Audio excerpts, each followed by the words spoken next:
economic might, the military might of the United States of America to protect free speech around the world. Quick follow-up to that? Sure. Quick follow-up, which is just, there was a Reuters story saying that the Trump administration was looking at this Europe-U.S. trade deal as one of the sticking points, this issue of the censorship, not just of U.S. platforms, of Americans. Do you have any updates on how those trade talks are going?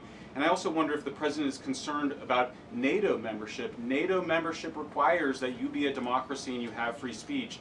Is it possible that some of these actions that we've seen in Romania, France, and Germany would disqualify those countries from being in NATO after this? I have not heard the president discuss NATO membership in regards to this issue in particular, but I have heard him discuss the issue of free speech and the importance of free speech with foreign leaders around the world, including the Prime Minister of the United Kingdom. When we were in Scotland, the president brought this up and how important it is for the Prime Minister to protect free speech in the UK and in various conversations with other world leaders. So he brings it up, and I think the entire world knows that this is a priority for the President of the United States.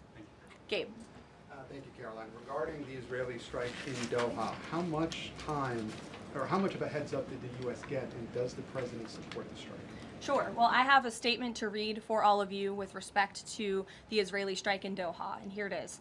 This morning, the Trump administration was notified by the United States military that as Israel was attacking Hamas, which very unfortunately was located in a section of Doha, the capital of Qatar. Unilaterally bombing inside Qatar, a sovereign nation and close ally of the United States that is working very hard and bravely taking risks with us to broker peace, does not advance Israel or America's goals. However, eliminating Hamas, who have profited off the misery of those living in Gaza, is a worthy goal. President Trump immediately directed Special Envoy Witkoff to inform the Qataris of the impending attack, which he did. The president views Qatar as a strong ally and friend of the United States and feels very badly about the location of this attack. President Trump wants all of the hostages in Gaza and the bodies of the dead released, and this war to end now. President Trump also spoke to Prime Minister Netanyahu after the attack. The Prime Minister told President Trump that he wants to make peace, and quickly. President Trump believes this unfortunate incident could serve as an opportunity for peace. The president also spoke to the Emir and Prime Minister of Qatar and thanked them for their support and friendship to our country. He assured them that such a thing will not happen again on their soil. To be clear, the president disagrees with the location of the strike, and that he passed that along to Prime Minister Netanyahu. The president just confirmed that in the statement that I just read to you, which I spoke with him about before coming out here. Jackie. Thank you, Caroline. So is the president upset with Netanyahu now?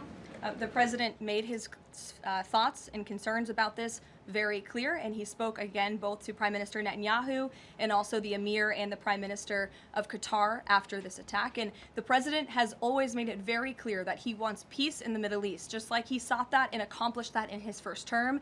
He expects all of our allies and friends in the region, that includes both Qatar and Israel, to seek peace as well. And he wants to see that happen, and he's working with all of our allies in the region to get that done. Are there any consequences, so to speak, for Netanyahu doing this, as it sounds, against the president's wishes, or at least his belief that it was appropriate?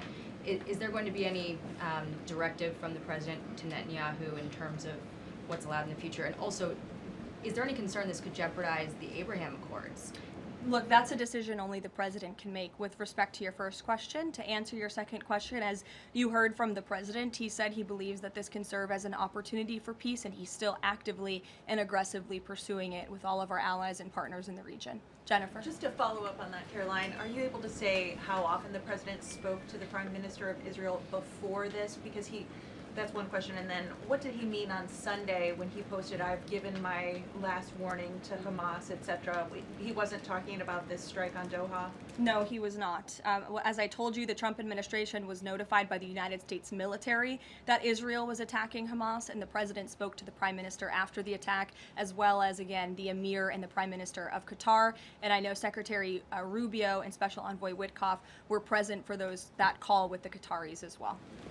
Reagan. Thanks, Caroline. I have two questions for you on crime crackdown. Sure. Democrats have tried to argue that red states have higher crime rates while overlooking problems of high crime in blue cities. I'm wondering if the president would consider working with red state governors to fix high crime in blue cities like in Memphis, Tennessee. So first of all, I want to get to the premise of your question, Reagan, which is being pushed by Democrats, that